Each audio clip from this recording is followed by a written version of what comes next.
Hello and welcome everyone. Thank you for joining us tonight. I'm Adam Cellini. Topping our news, a terrifying situation in downtown Sarasota today. Two construction workers trapped hundreds of feet in the air at the View condominium building along US 41. A line of scaffolding platform was to blame after it began falling apart underneath them. ABC 7's Erica Jackson joins us live from that scene to describe what happened and how rescue teams were able to save these lives. Erica? It was like something out of a movie this morning. Two construction workers dangling from the side of the View condominiums and about 15 stories high. The Sarasota County Emergency Services received the 911 call about injured construction workers around 11 a.m. Fire rescue arrived to find the line on the scaffolding platform broke about 15 stories high on the 17-story building. Workers were able to rescue one of their colleagues before the fire department arrived, but the other was stuck on the platform. Crews were able to harness the man safely so they could take their time with the rescue mission. It took about an hour, but the team was able to pull the worker to the roof and to safety. Sarasota County has a special operations team that practices high-angle rescues, even though the fire department's chief had only 6 in the last 29 years.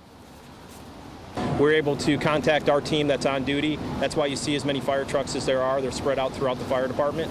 They all responded, made the team up, and were able to ascend the victim to the rooftop.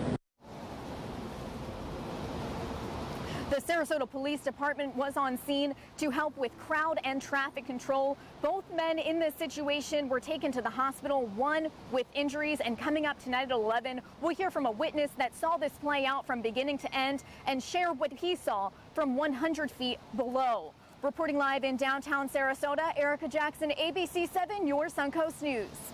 All right, thank you very much, Erica. In other news, troopers are on the lookout for the driver involved in a hit-and-run crash that injured 2 pedestrians. It happened at 10:30 p.m. Saturday at the intersection of 301 and 44th Avenue East in Bradenton. A California man and a Bradenton woman were walking along the side of the road with traffic when an unidentified vehicle struck them and then fled the scene. Both people were transported to the hospital. The man with serious injuries and the woman with minor injuries. Anyone with information on this case is asked to contact the Florida Highway Patrol at the number listed on your screen.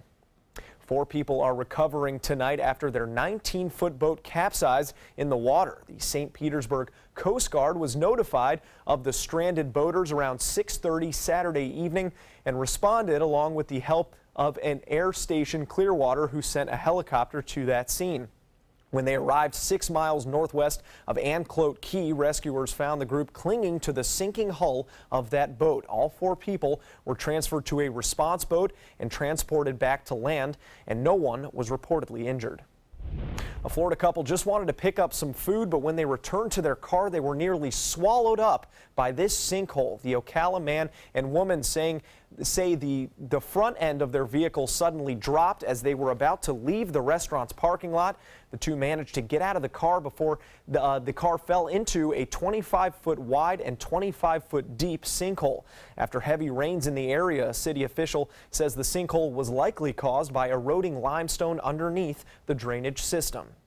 And I'm no expert on eroding limestone, but we have had plenty of rain. Let's head over to Wendy Ross for a first check on that weather. Wendy? Well, all you had to do was be outside in the last hour, and you know we've had some rain along the coastline throughout the day. We've had most of the showers over the central portions of Florida, and so that's where the heaviest rain has taken place, is right here along Hardee and DeSoto counties. However, along the coastline, we've only been getting these showers popping up just in the last hour and a half, and so we're seeing some pretty strong showers and thunderstorms, producing even some hail in some places. And what we're watching is that most of this activity is starting to break apart a little bit, but we're seeing plenty of it. And so we're looking at these showers right here. We had some hail reported down around the Nokomis area, and that is now since lifted on up towards the north. But the heaviest rains have been right here across the Hardee County area, over 3 inches of rainfall. You can see very widespread amounts on the low side elsewhere. And we'll let you know what we can expect for this upcoming work week.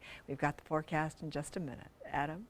All right, thank you, Wendy. Monday marks the one-year anniversary since the Pulse nightclub massacre in Orlando. 49 people killed and more than 50 others hurt when a shooter, reportedly inspired by ISIS, opened fire in the packed nightclub.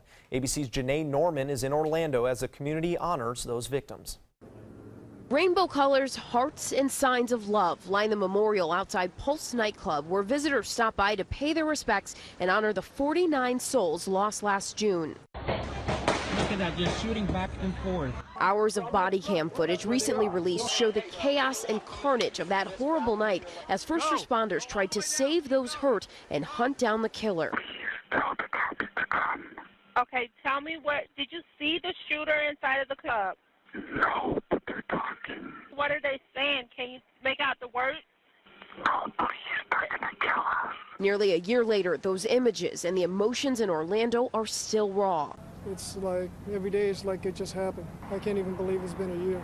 Bodies, the dead and wounded, lay everywhere inside the club. A still picture of a moment in time. Bar tabs unpaid and disco lights spinning. A carefree night out, becoming the worst mass shooting in American history. Very quickly from an active shooter to what we call a barricaded gunman to a hostage situation. During the nearly 3-hour standoff, the shooter, Omar Mateen, calling police. I want to let you know I'm in Orlando, and I did the shooting. Okay. What's your name? I pledge my allegiance to Abu Bakr al-Baghdadi Hafidullah on behalf of the Islamic State. That standoff ending with police using a Bearcat to bust open holes in a wall of the building, rescuing hostages and taking out the shooter. We were devastated that this happened in our community.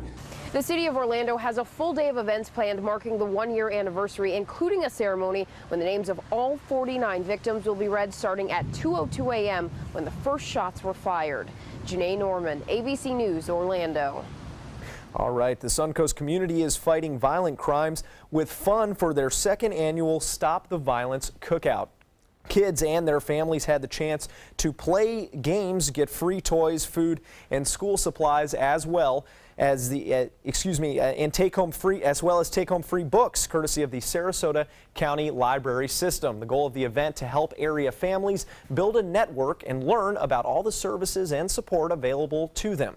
Organizers of today's cookout also say the event is special because it is a chance to honor the victims of the Pulse nightclub shooting, with last year's cookout taking place on that tragic Sunday. We had planned this event months before that and just happened to have a blood donation bus on premise that day. So it's only right that we do everything we can to also honor that and bring some attention to that situation while we're out here. Stop the Violence organizers also released doves to honor those 49 victims in the Orlando massacre. Today also marks the 5th anniversary of the shooting death of Rodney Mitchell, and tonight his friends and family in the community are gathering to share their memories. Mitchell was shot and killed during an incident with Sarasota Sheriff's deputies in 2012. The vigil, hosted by Black Lives Matter, will take place from 8 p.m. to 11 p.m. at US 301 and Dr. MLK Jr. Way. Beginning tomorrow, a popular pass for boaters that connects Sarasota Bay to the Gulf will be closed. New Pass will be shut down from Monday through Friday, June 16th, as the Coast Guard works to remove navigational markers. That move coming after the Coast Guard found the channel was unsafe due to shoaling. It's a condition that intensified following the impacts of the 2016 hurricane season. Now the Coast Guard says they can no longer safely mark the best water in the channel for traveling. Aids to navigation will not be returned until those conditions improve. And starting tonight at midnight, the Tom Adams Bridge that connects Inglewood to the Barrier Islands will also be closed for a week. The closure coming as construction begins to put in place a nearly $10 million project, which will include a new tender house, the replacement of all the electrical and mechanical equipment, the replacement of the concrete approach slabs, and widening of those sidewalks. Charlotte County officials are encouraging people to be patient during this construction. Authorities say a small plane has crashed in a church parking lot in Central Florida, the incident injuring the pilot. The plane went down around noon today, crashing into some power poles and hitting 6 vehicles in the parking lot of a Missionary Baptist church in Bartow.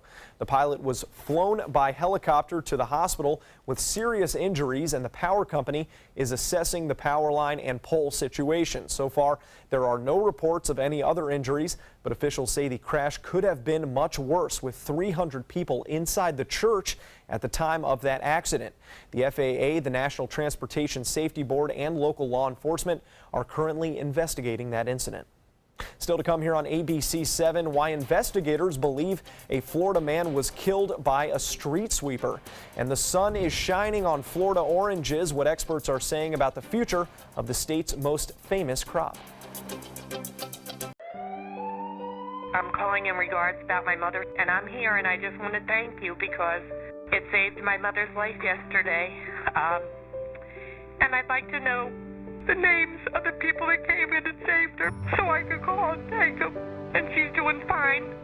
It's a wonderful thing. Thank you. When you fall and cannot get up, an accident can turn into a tragedy. But with Life Alert, one touch of a button can get you help fast. Life Alert saves a person from a catastrophe every 10 minutes. Life Alert is a lifesaver. If it weren't for Life Alert, I wouldn't be sitting here today. For a free Life Alert brochure, call 1-800-962-4112. That's 1-800-962-4112. Call now, 1-800-962-4112. For a free brochure, call 1-800-962-4112. Monday on ABC 7 News at 7. Living close to a trail and access to the trail is one of the most desirable factors in determining where you want to live. Homeowners along the proposed extension for the Legacy Trail could get an additional benefit, settlement money. We'll show you how lawyers are using a federal loophole to cash in. I'm Alan Cohn. We'll explore the legal side of the Legacy Trail. Monday on ABC 7 News at 7. Your Suncoast News. We're here for you. Attention. This is an important message for anyone who has taken Xarelto or Pradaxa. If you or a loved one took the blood thinner medication Xarelto or Pradaxa and was then hospitalized for internal bleeding, you may be entitled to significant compensation. Xarelto and Pradaxa have been linked to serious, even fatal internal bleeding. If you suffered a stroke, heart attack, or serious internal bleeding, or if a loved one died after taking Xarelto or Pradaxa, call us now. Our network of attorneys have years of experience fighting the big pharmaceutical companies and is ready to fight for you. Potential claims are being reviewed for users of Xarelto or Pradaxa who have suffered severe bleeding or hemorrhaging, stroke, or even death. Our network of experienced attorneys is ready to fight for you. You won't pay a thing unless your case is settled. Call today for a free confidential consultation. Don't fight this alone. Please call 800-928-6604. That is 800-928-6604. Monday at 5 on ABC 7's Good Morning Suncoast. Hi, I'm Ray Collins. And I'm Jacqueline Matter. The Sarasota County School District is providing free breakfast and lunch to Suncoast teens all summer long. We'll tell you where kids can take part in the program. That's Monday on Good Morning Suncoast. John? We're looking at improving weather conditions right straight through the weekend with more sunshine along the coast, but increasing rain chances inland. Monday at 5 on ABC 7's Good Morning Suncoast. We're here for you. A big week ahead in Washington as the Attorney General gets ready to testify on Capitol Hill. Meanwhile, President Trump once again taking to Twitter and taking aim at former FBI Director James Comey. ABC's Mary Bruce is with the president at his New Jersey golf resort. President Trump and his fired FBI director now locked in a he said. Those were lies, plain and simple. Some of the things that he said just weren't true. After James Comey's stunning testimony, the president says he's ready to give his side of the story. Would you be willing to speak under oath to give your version of 100%. Trump striking back at Comey on Twitter, saying, "I believe the James Comey leaks will be far more prevalent than anyone ever thought possible. Totally illegal, very cowardly." You're your own worst enemy here, Mr. President. Knock it off. Members of the president's own party warning him to back off. You may be the first president in history to go down because you can't stop inappropriately talking about an investigation that, if you just were quiet, would clear you. And when it comes down to who's telling the truth and who's not, I think most people would side reasonably with James Comey. Preet Bharara, the former U.S. attorney for New York, can relate. He was also fired by Trump back in March and says he also had some awkward encounters with the president, including repeated phone calls from Trump starting even before he took office. It was a little bit uncomfortable, but he was not the president. He was only the president-elect. But that changed when Trump called again in March, this time as president. We deliberated over it, thought it was inappropriate to return the call, and 22 hours later I was asked to resign. This week, the Attorney General, Jeff Sessions, will be in the hot seat, set to testify in front of the same panel as Comey. Sessions already recused himself from the Russia investigation. I should not be involved investigating a campaign I had a role in. But Comey hinted there were other reasons. We also were aware of facts that I can't discuss in an open setting. Sessions says it is important that I have an opportunity to address these matters. Mary Bruce, ABC News, Bedminster, New Jersey. And today in New York, Senator Charles Schumer invited President Trump to testify before the Senate, acknowledging he would have to work it out with Majority Leader Mitch McConnell and Special Counsel Robert Mueller. A Florida man has died after being run over by a street sweeper. Police believe the man was the sweeper's operator and was trying to remove something from under the vehicle when it ran over and killed him. A man driving by the scene shortly after the incident says it hit him personally because he's the owner of a roofing company, and he says that safety is always paramount when on the job. So it's safety, safety, safety first for us all the time, protecting our guys, protecting our employees, making sure they understand what the safety rules are. And I just wonder if he just misunderstood what he was doing or thought he could get whatever it was out. And it's just so sad. It's horrible. Investigators have not yet released the identity of this man as they work to get in touch with his family, and they also haven't released the identity of the employer. Well, good news for Florida oranges. The forecast for this month's growing period has increased. Federal agriculture officials say that the June forecast showed the state's orange crop growing by 500,000 boxes. Though the grapefruit crop forecast remained unchanged from the previous month. Experts are calling this a win for the state in its fight against citrus greening disease. Yeah. And certainly is. We haven't had good news with oranges in a while now. No, and it's always a story that we're talking about. So this is good news. Yeah. This is good news. And of course, everybody still likes to drink orange juice, right? I think so, yeah. Especially from the state of Florida. I like to eat the little tangelos. Oh yeah, those the little good. tangerines. Those are so good. I'll tell you what else was good today. It was not as rainy as it had been yesterday. So not everybody got it all the time, but we are looking at very steamy, rainy conditions right now across the region, and that's because we are right at the coastline, and that's where the showers are falling. So this is our camera just taking a look at the downtown area, and you can see what's happening right here. We're still getting the rain, and we're getting off and on showers right now. We're going to continue to see that until about 11 o'clock tonight. We're going to continue to see these rain showers forming and some thunderstorms as well, because most of our rain is now coming from the east and moving towards the coastline. It's really not coming from the Gulf of Mexico. Our winds are coming in out of the east, and they're helping to push these showers over in our direction, and that's what's been going on in the last couple of hours. The heaviest showers right now starting to move in across the Charlotte County area, and you can see them moving into the bay here. And we are also seeing some scattered rains that have been moving on up the coastline towards the northwest, moving in a northwesterly direction. But we've got to get through all of this wet weather, and that's going to take a couple of hours. Believe it or not, though, the heaviest showers have been over Hardee County, which is over the central part of the state. And we've got plenty of moisture out here in the Gulf of Mexico. This is our enhanced satellite view showing all of the cloud tops, and we are looking at all of this moisture still streaming in our direction. And today it was just one of those steamy, sultry days.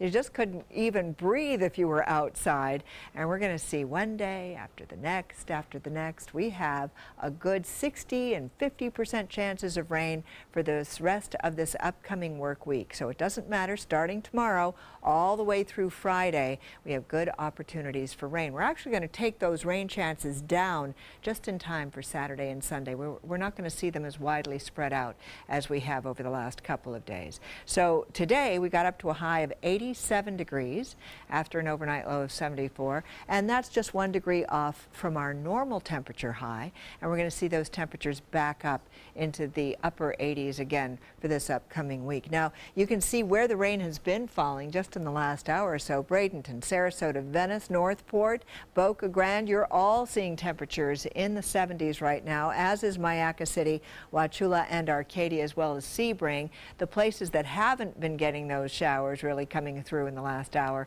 are still seeing readings in the 80s. At the airport, it's still raining, 77 degrees, winds coming in out of the east, and if you are heading to the beach tomorrow, those winds will be out of the east, seas 1 to 2 feet with a light chop, and we're looking at a temperature reading at the beach of about 86 degrees, and the chance for rain is going to be around during the afternoon hours. So after 2 o'clock in the afternoon, we should see some showers Monday with only a 40% chance of rain, but those rain chances go right back up Tuesday through Thursday, and then we start to bring them right down for next weekend.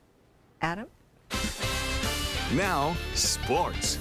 The rubber match in Tampa Bay's weekend series with Oakland taking place earlier today at the Trop. Chris Archer tagged for 3 runs early, but in the 5th inning, Corey Dickerson throwing the hands at that 2-strike pitch for an RBI double gets the Rays back within striking distance. 6th inning, Colby Rasmuth hitting another 2-2 pitch.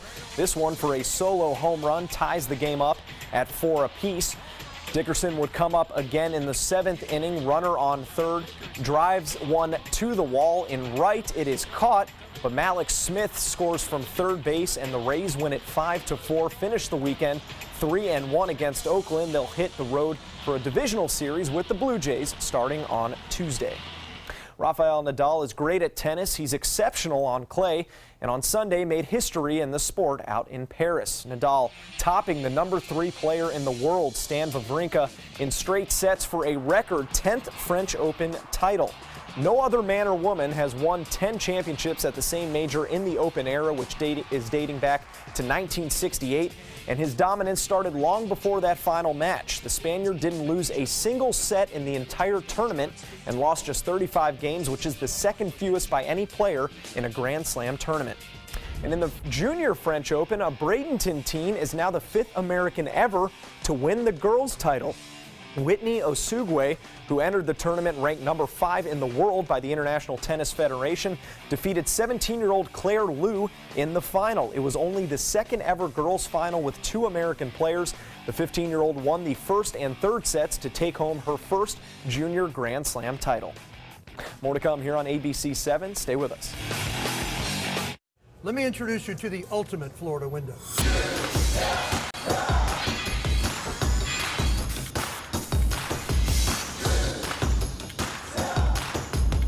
Do you feel safer with this or this?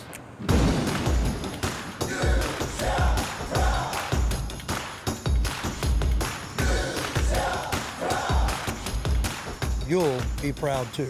Going on now. For every 2 windows you buy, get 1 more free. Call today. If you are age 85 or younger, a final expense policy for seniors can pay up to $30,000 for funeral and other final expenses. You don't need a medical exam, and you can have lifetime coverage. Your premiums won't increase, your benefits won't decrease, and the policy cannot be canceled. To receive free information about final expense plans from a licensed agent in the Angel Care Network, call now.